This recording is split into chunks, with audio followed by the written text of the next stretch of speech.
So, John Wick 3, did I like the movie? Let's find out. So, I like the movie. It's a franchise I'm actually really enjoying. I didn't really like the first one that much, but I did like 2 and I liked 3 even more than I liked 2.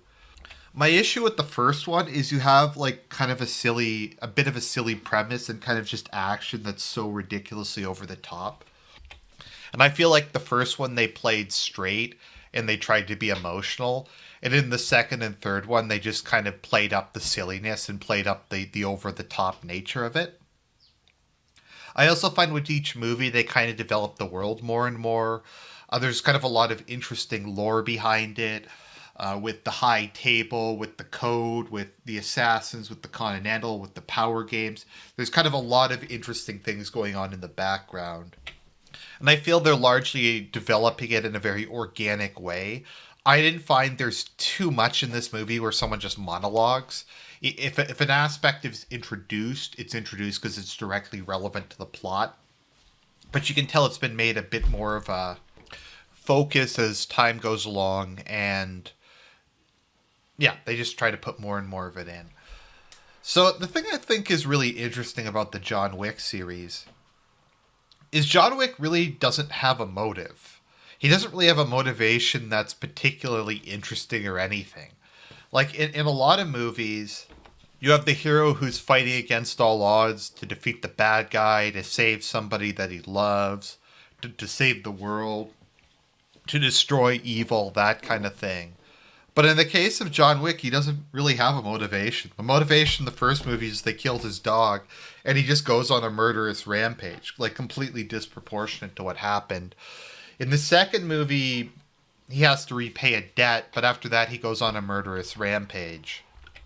And in the third movie, they're coming after him, so he goes on a murderous rampage. It's kind of funny because there's a part in this movie where they ask him what he has to live for, and the lame explanation he comes up with is, I need to live to remember my ex wife. So he really has no concept of the future. He has no real concept of the present.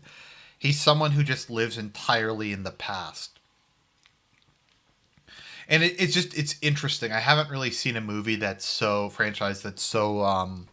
explicit with the main character not having a motivation. It kind of reminds me a bit of No More Heroes, where the main character's motivation is just to be number one, which is kind of a deconstruction of the whole trying to get a top score in a video game, trying to like just be the best of it, and it doesn't necessarily have any meaning. It's just kind of a thing that the person does. And that's kind of, I find a bit of the case with John Wick, is he's just kind of killing people, but the goal doesn't really make any kind of sense.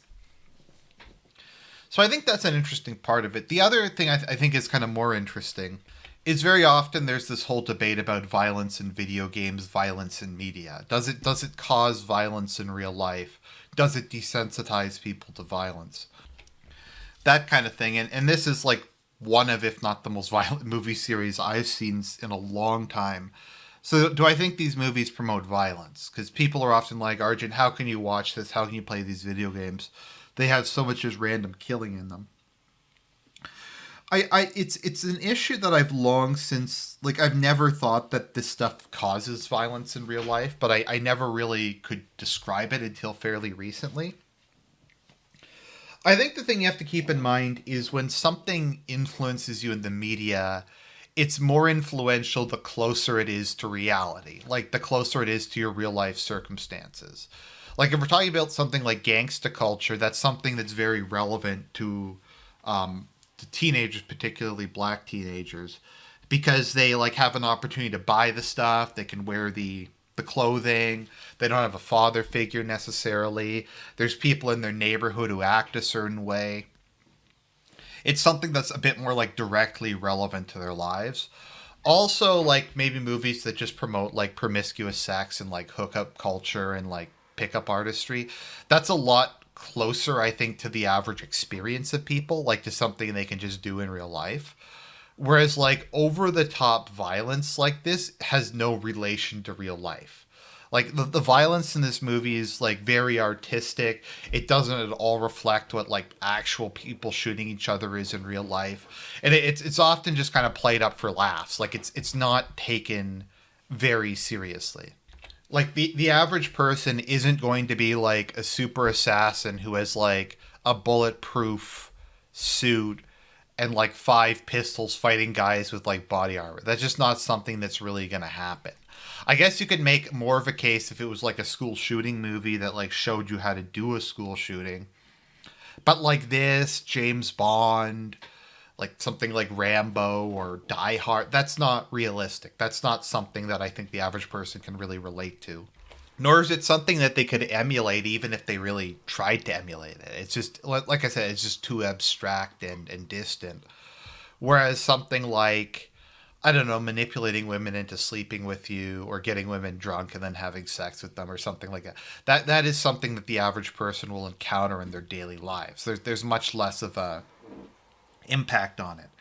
Even something like Requiem for a Dream, I think is that was one of the most traumatic movies I've ever watched.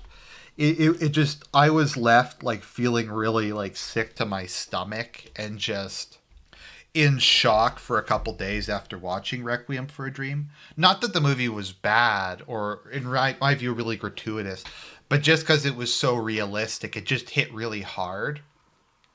The drug addiction, the characters really, you could feel like they're you or they're somebody you could know in real life.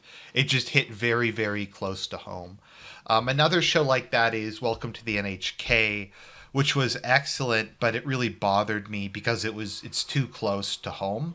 It's too much like having actual severe mental illness, which isn't like it's not a criticism. It can make something kind of hard to watch. Whereas something like DBZ, where they're like charging up and shooting power beams at each other, even if they like punch each other through the stomach or like cut each other's heads off, it's just so distant and remote from reality. It's just not something anyone could really emulate in real life. So that's the review. I didn't talk too much about the characters or the plot because it's a John Wick movie. The plot is kind of tangential. What kind of matters is the action scenes and kind of the background lore about like the high table and the power games and that kind of thing. Well, Winston's a likable character. The concierge is likable. Lawrence Fishburne is. Like there's likable characters, but it's not like there's a ton of development that goes on in these movies.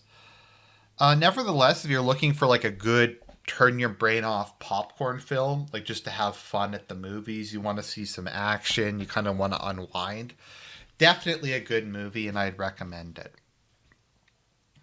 So this is Argent. We must